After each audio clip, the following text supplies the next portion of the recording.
네, 논주모연구소의 김성하 소장입니다. 여러분, 이론적 배경, 이것 때문에, 엄청나게 스트레스 많이 받으시는 분들 계시죠? 이론적 배경 쓰는 거. 요게 논문에서 보면 주로 이제 제2장에 많이 들어갑니다. 뭐, 이렇게 쓰기도 하고, 제2장 이렇게 쓰기도 하고, 뭐, 이론적 배경이라고 하기도 하고, 이론적 고찰이라고 하기도 하고, 또는 이제 어떤 논문에서는 이제 뭐, 문헌 고찰, 뭐, 이렇게 쓰기도 하죠.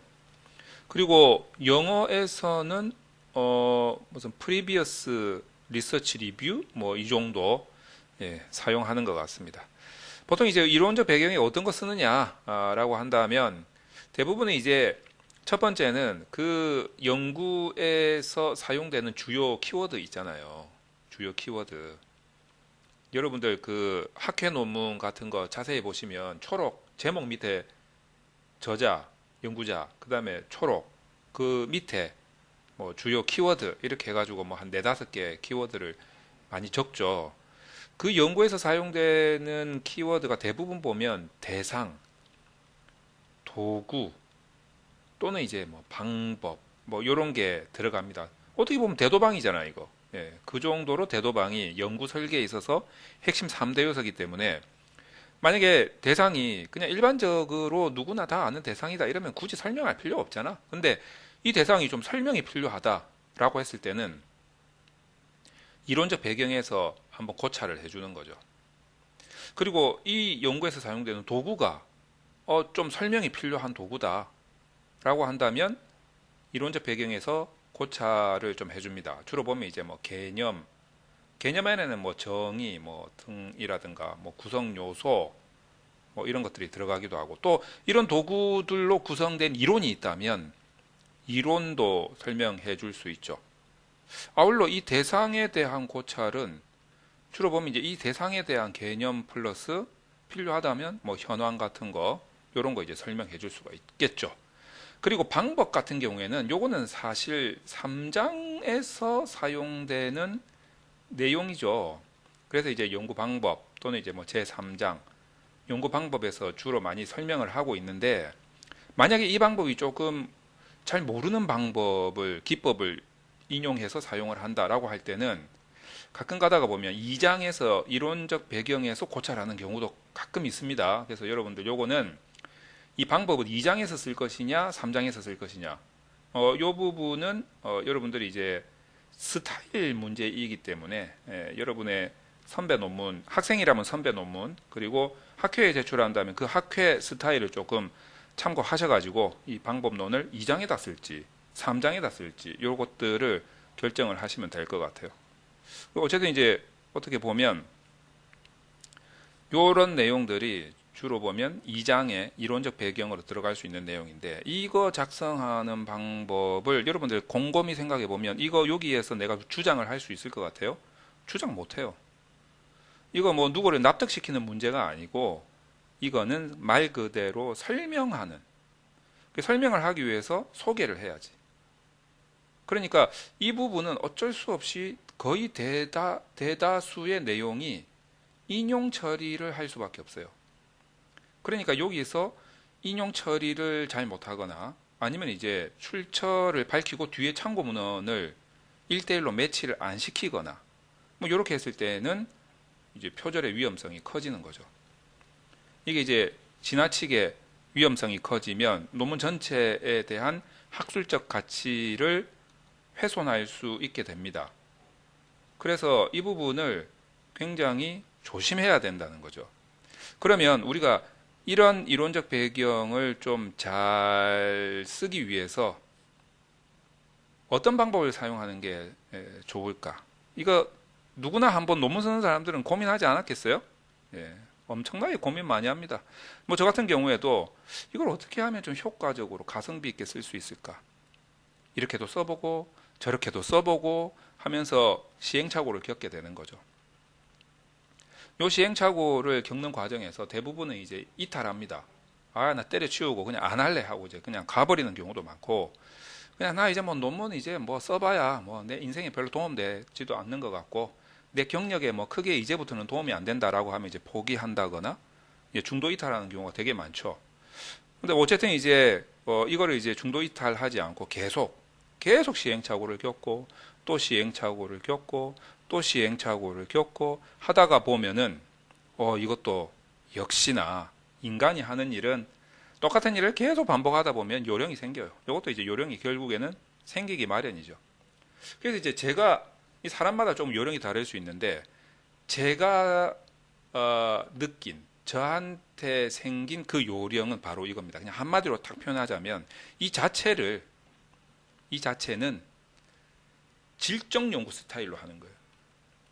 질적 연구하듯이 내가 뭐 양적 연구를 하든 질적 연구를 하든 뭐 그거를 떠나서 이 이론적 배경을 작성하는 요령은 질적 연구하듯이 하는 겁니다. 그러면 여러분들 질적 연구가 어떻게 하는 건데 이 질적 연구의 방법을 여러분들이 아실 필요가 있어요. 양적 연구하는 사람도 이론적 배경을 적기 위해서는 질적 연구 방법을 아셔야 돼요. 그래서 이 질적 연구를 자세히 뜯어볼 필요가 있습니다.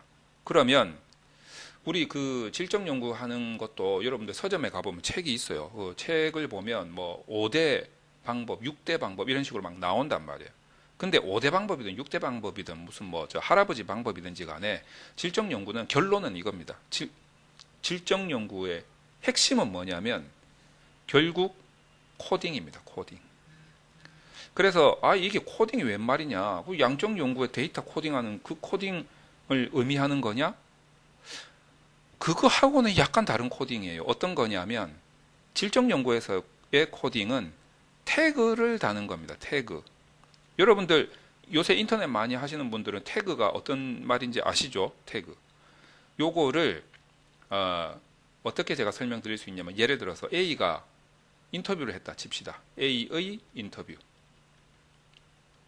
그러면 우리가 보통 A 인터뷰하면 어떻게 합니까? 녹음기 들이대고 한번 말해보소 해가지고 이제 그 사람이 막 말을 하면 이제 그 녹음해와가지고 집에서 쎄 빠지게 타이핑해가지고 전사하지 않습니까?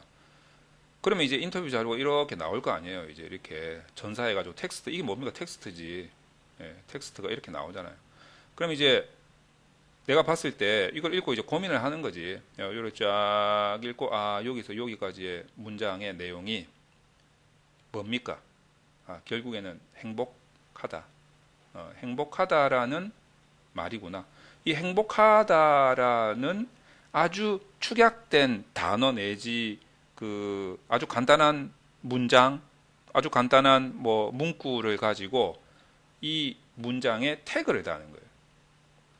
태그를 다지. 그리고 하다 보면 태그가 뭐 여기도 딱 하다 보면 이것도 행복하다야. 이것도 행복하다지.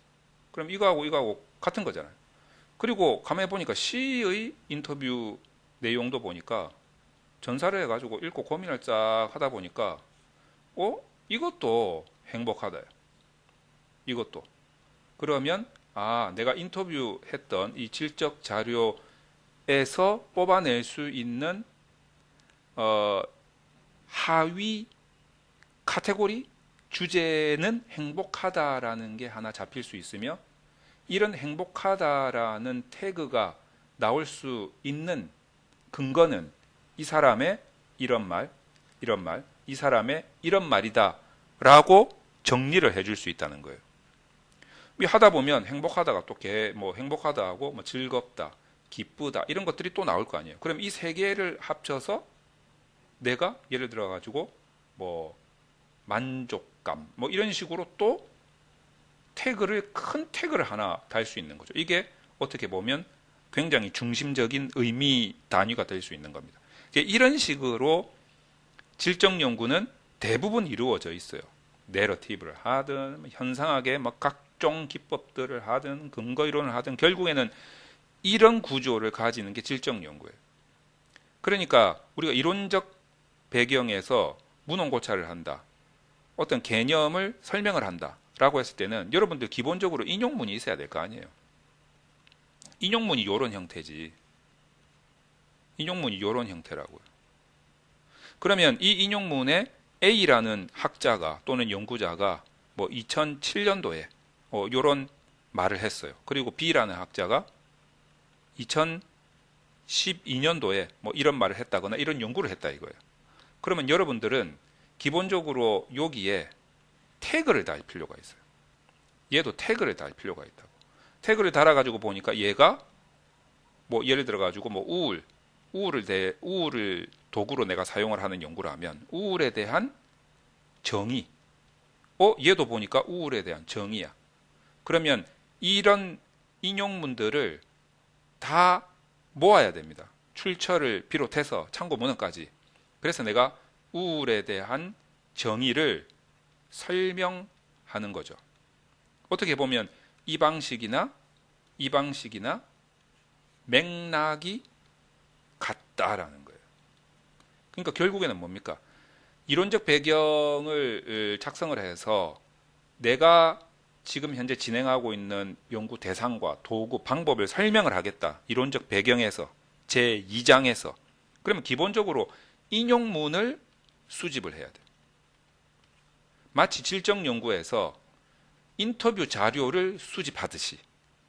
그래서 인용문을 수집을 하면 질적 연구에서 태그를 달아서 코딩을 하듯이 여러분들도 각 인용문들의 내용에 태그를 달아서 정리를 하셔야 됩니다. 그러면서 카테고리가 나눠지는 거죠. 이렇게 중심 의미가 나눠지듯이. 그렇게 이론적 배경을 여러분들이 작성하시다 보면 이 출처와 이 출처에 대응하는 1대1로 맞출 수 있는 참고문헌, 요거를 놓칠 리가 없어요. 수집을 할 때 세트로 가져와야 돼. 인용문, 출처, 참고문헌. 이 세트로 다 가져오는 거예요. 그렇게 했을 때 여러분들이 질적 연구하듯이 태그 달아서 중심 의미를 계속 파악을 하면서 카테고리를 분류시켜 나가다 보면 절대로 내가 인용한 내용의 출처와 밑에 참고문헌의 내용이 1대1로 대응되지 않을 수가 없어요. 무조건 대응이 되게 돼 있어요. 더군다나 여러분이 참고했던 그 선행 연구의 이론적 배경과는 전혀 새로운 내용의 편집이 이루어질 수 있을 거다라는 거죠. 자, 그래서 여러분들이 이런 내용을 바탕으로 이론적 배경, 문헌 고찰, 이론적 고찰의 내용을 작성을 하시면 틀림없이 좋은 내용, 표절의 위험성이 없는 정말 훌륭하게 잘 인용이 된 문구들로서 여러분의 논문을 채울 수가 있을 겁니다. 자, 이런 요령들이 일단은 뭐 제 요령을 따라 하시는 것도 좋지만 여러분들의 본인의 또 요령으로 승화시켜 가지고 더 가성비 있는 여러분들의 노하우를 만들어 보시기 바랍니다.